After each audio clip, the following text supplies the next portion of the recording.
Selamat pagi, selamat berjumpa lagi pada hari ini. Kita bersyukur kepada Tuhan, kita boleh diberikan kesempatan untuk boleh berjumpa walaupun itu lewat daring, tetapi hal itu tidak mengurangi proses belajar mengajar kita pada pagi hari ini. Topik kita pada hari ini adalah hakikat gereja. Kita mulai dari poin A, pengertian gereja. Kata gereja berasal dari bahasa Yunani yaitu eklesia. Kata eklesia terdiri dari dua suku kata yaitu ek artinya keluar dan kaleo artinya dipanggil. Dengan demikian, eklesia artinya dipanggil keluar. Pengertian ini mengungkapkan secara hakiki bahwa orang-orang percaya dipanggil keluar dari kegelapan untuk menjadi saksi keselamatan bagi dunia.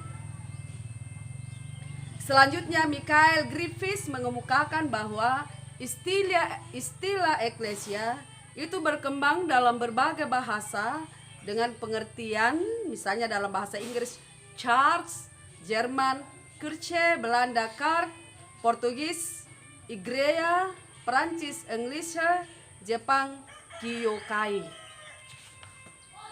Korea Kyohel, Mandarin Jahwei.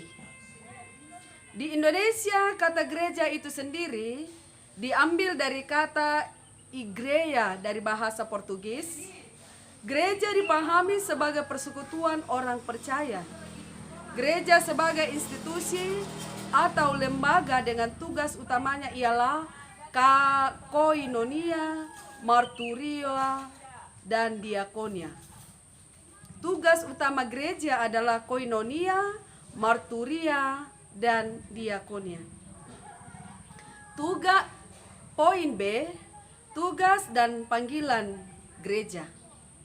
Gereja hadir di dunia walaupun gereja berasal bukan dari dunia.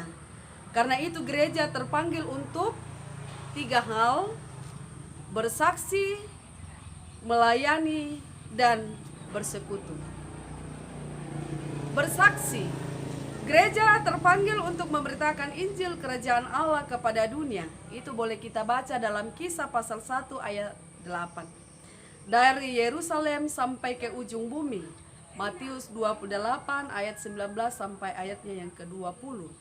Supaya dunia percaya ada keselamatan dari Tuhan Yesus Kristus. Tugas panggilan kesaksian itu mestinya dijalankan melalui kata dan perbuatan. Itulah makna gereja sebagai garam dan terang dunia. Gereja sebagai garam dan terang artinya kesaksian gereja melalui kebijaksanaan maupun keputusan-keputusan ibadat maupun itu melalui tindakan nyata umatnya, dunia dapat menyaksikan dan memahami bahwa Kristus yang telah menyelamatkan dunia dengan segala isinya. Aspek kesaksian ini dilengkapi oleh aspek diakonia dan persekutuan. Yang kedua, melayani. Injil yang diberitakan gereja adalah Injil yang utuh karena mencakup berita keselamatan jasmani dan rohani. Yesus Kristus datang membawa tanda-tanda keselamatan itu dalam bentuk penyembuhan orang sakit, penglihatan kepada orang buta, pembebasan bagi orang yang tertawan. Lukas 4. Pada pokoknya, pembebasan manusia dari penderitaan akibat kuasa dosa. Karena itu gereja perlu melaksanakan pelayanan sosial.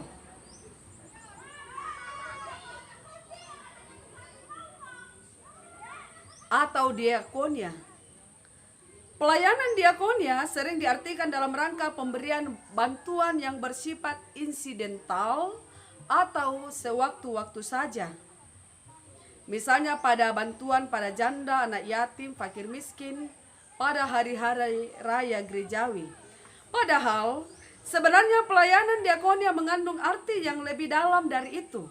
Misalnya gereja turut berperan dan bertanggung jawab untuk perbaikan gizi masyarakat, memperbaiki perekonomian rumah tangga pada masyarakat di dalam desa yang hidup di bawah garis kemiskinan. Jadi, diakonia atau pelayanan gereja itu tidak hanya bersifat insidental, tetapi itu menyangkut pelayanan Injil yang berhubungan dengan kehidupan spiritual, tetapi juga menyangkut berbagai aspek kehidupan dan kepekaan terhadap masyarakat.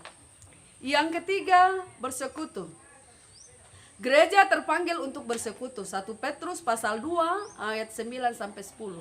Supaya kesaksiannya dapat diterima oleh dunia, pelaksanaan tugas panggilan persekutuan ini bertujuan agar gereja bertumbuh, baik ke dalam maupun keluar, baik kualitas maupun kuantitas.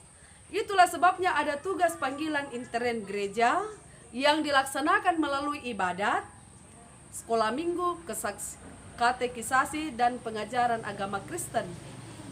Dengan tugas panggilan gereja intern itu mencakup makna kesaksian, pelayanan, dan persekutuan. Dan tugas panggilan ekstern, yaitu tugas menggarami dunia melalui pemberitaan Injil dan pelayanan pada dunia. Tugas ini biasanya dilakukan melalui kegiatan pekabaran Injil, dialog antara umat beragama, kerjasama dalam pembangunan karakter bangsa, dan berbagai program lainnya. Ya, jadi gereja yang kita pakai di Indonesia ini adalah gereja yang diambil dari bahasa Portugis, yaitu gereja, yaitu bahwa gereja sebagai sebuah institusi atau sebagai satu lembaga dengan sebuah tujuan, yaitu bersekutu, bersaksi, dan melayani. Jadi kalau saya bertanya,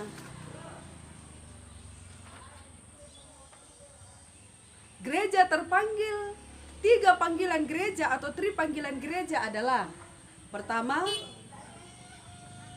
bersaksi, yang kedua bersekutu, dan melayani. Bersaksi bahwa gereja terpanggil di dunia ini sebagai mitra Allah untuk menyatakan kepada dunia bahwa Allah itu baik. Tetapi proses penyebaran atau pemberitahuan kepada dunia bahwa Allah itu baik, itu hanya bisa diterima oleh dunia melalui kata dan perbuatan.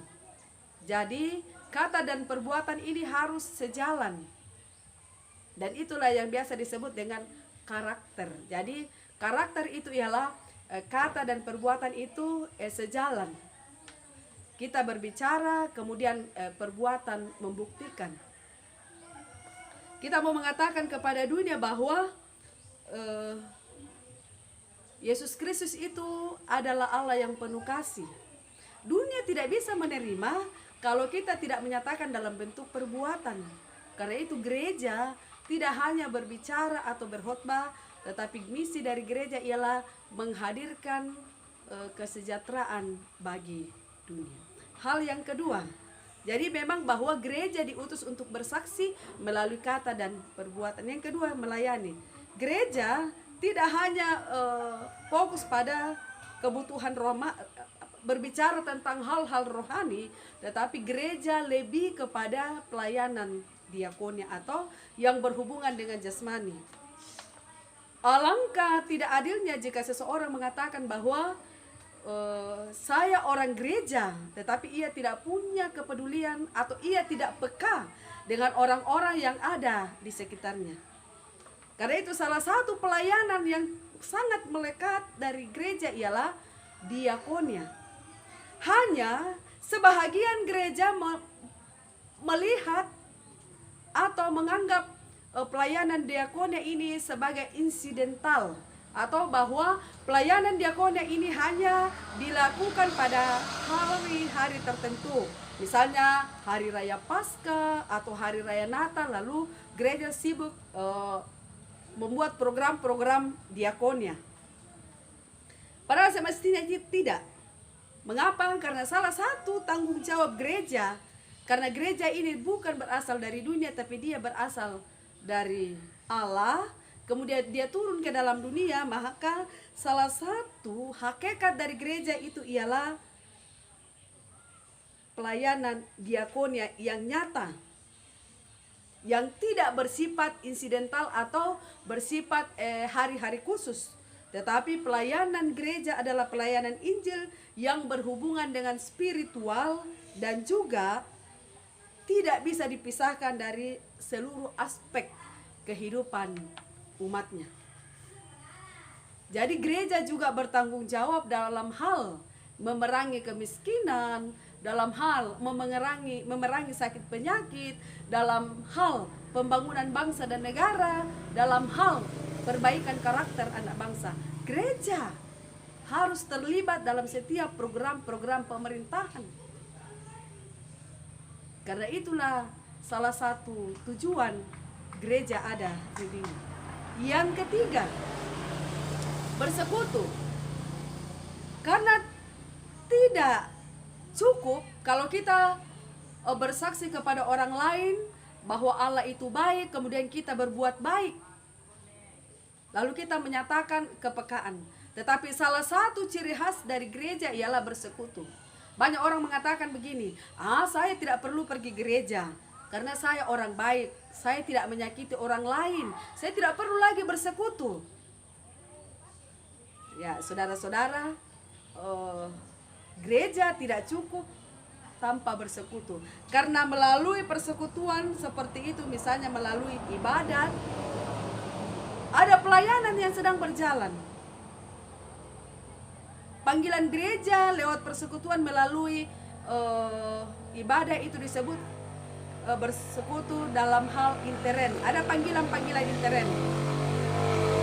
Seperti ibadah hari Minggu, ibadah kegiatan kerohanian di luar hari Minggu, kemudian ada pelayanan sekolah Minggu, ada pengajaran katekisasi, pengajaran agama Kristen. Itu semua dimaksudkan panggilan ke dalam bagaimana memperlengkapi anak-anak Tuhan yang sudah mengenal Yesus Kristus untuk bertumbuh menjadi anak-anak yang dewasa di dalam iman. Seperti pengajaran agama Kristen itu adalah panggilan intern gereja. Supaya kita yang sudah mengenal Yesus ini tidak hanya sekedar mengenal, tetapi kita memahami dan kita bertumbuh di dalam pengenalan akan kasih Kristus. Kemudian ada juga panggilan intern gereja lewat bersekutu. Panggilan intern dan panggilan ekstern, yaitu pelayanan-pelayanan yang dilakukan di luar dari gereja, seperti pekabaran Injil. Kemudian gereja berdialog dengan umat dari agama kepercayaan lain. Makanya selalu ada dialog bagaimana supaya gereja dan seluruh bangsa dan seluruh umat yang ada di sekitarnya itu bisa hidup harmonis, bisa hidup bersinergi, bisa hidup saling berdampingan. Kita bisa saling menghargai, saling mensupport, walaupun kita tidak berada di bawah naungan gereja. Mungkin dia dari non-Kristen, dari aliran lain, tetapi kita punya kewajiban untuk membangun sinergi yang indah dengan mereka, untuk bisa berkomunikasi secara harmonis dengan mereka melalui dialog. Ya, itu tadi bagian B, tugas dan panggilan gereja ada 3 ya. Kemudian bagi poin C, yaitu sejarah gereja. Gereja secara universal adalah organisasi keagamaan. Ia muncul, ia tumbuh dan berkembang dalam satu konteks sosial. Oleh karena itu gereja tidak terlepas dari pembicaraan tentang karya Allah di dalam Yesus Kristus dalam hubungannya dengan realitas manusia pada masa itu. Di zaman Perjanjian Baru, sejarah gereja dan perkembangannya sama dengan kehidupan sosial, budaya dan politik. Di waktu itu orang Kristen tidak hidup dalam satu batas kenegaraan yang sama. Mereka hidup berkembang dalam kelompok-kelompok kecil yang tersebar di berbagai tempat. Dalam realitas sosial semacam ini, ternyata ia tidak lagi hanya berada di Yerusalem, tetapi ia telah bertumbuh dan berkembang ke berbagai wilayah di Yudea, Samaria, sampai ke ujung bumi. Di Indonesia, gereja dalam perkembangannya sama perkembangannya dengan dunia barat.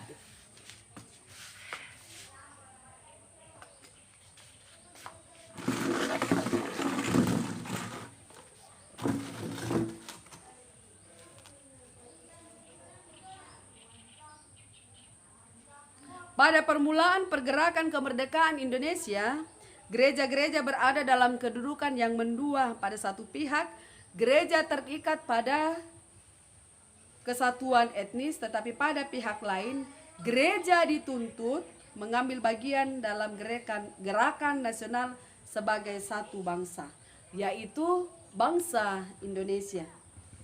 Pada era pasca kemerdekaan, gereja-gereja tetap berhadapan dengan persoalan keterikatan etnis dan tuntunan nasional sebagai satu bangsa.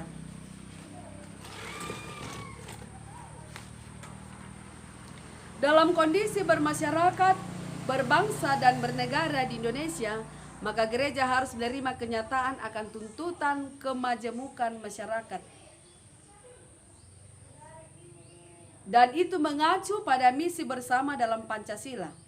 Tugas dan panggilan gereja menyangkut aspek kesaksian, pelayanan dan persekutuan harus dipahami dalam kehidupan bersama sebagai satu bangsa, yaitu bangsa Indonesia. Karena itu gereja juga turut serta dalam pergumulan bangsa Indonesia. Yang dimaksudkan ialah gereja sebagai lembaga dan gereja yang terdiri dari seluruh umat Kristen. Dalam rangka pergumulan sebagai satu bangsa itulah, maka penyatuan gereja-gereja dalam satu organisasi nasional merupakan kebutuhan yang tidak dapat ditunda lagi dari aspek organisatoris.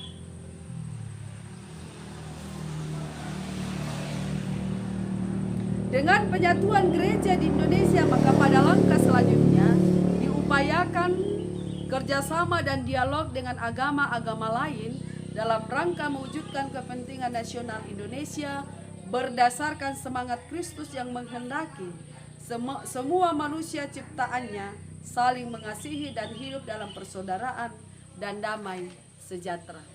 Jadi melalui materi kita pada hari ini, kita diajak bahwa kita ini adalah orang-orang yang dipanggil keluar dari kegelapan masuk ke dalam sebuah terang. Jadi kita ini adalah anak-anak terang. Itu yang pertama. Yang kedua, sebagai anak-anak terang yang berada di dalam lingkungan atau wadah gereja, saudara punya 3 panggilan gereja, yaitu bersaksi, bersekutu, dan melayani. Jika kalau ada 1 dari 3 hal ini yang saudara belum kerjakan, maka saudara belum utuh menjadi warga gereja. Ya. Karena gereja tidak cukup hanya bersekutu. Hanya pada hari Minggu kita beribadah, setelah hari Senin sampai hari Sabtu kita bukan orang gereja. Jadi hari Minggu, lewat ibadah hari Minggu kita bersekutu, tetapi setelah hari Minggu, Senin sampai hari Sabtu kita bersaksi kepada orang lain, kita berbuat baik, kita jujur, kita bertanggung jawab, kita berbicara kepada orang dengan sopan dan beretika, kita tidak berbohong kepada orang lain, kita tidak menipu orang lain. Itu adalah sebuah kesaksian. Yang ketiga, bahwa dalam 6 hari itu, salah satu panggilan atau tugas saudara sebagai gereja ialah saudara harus melayani.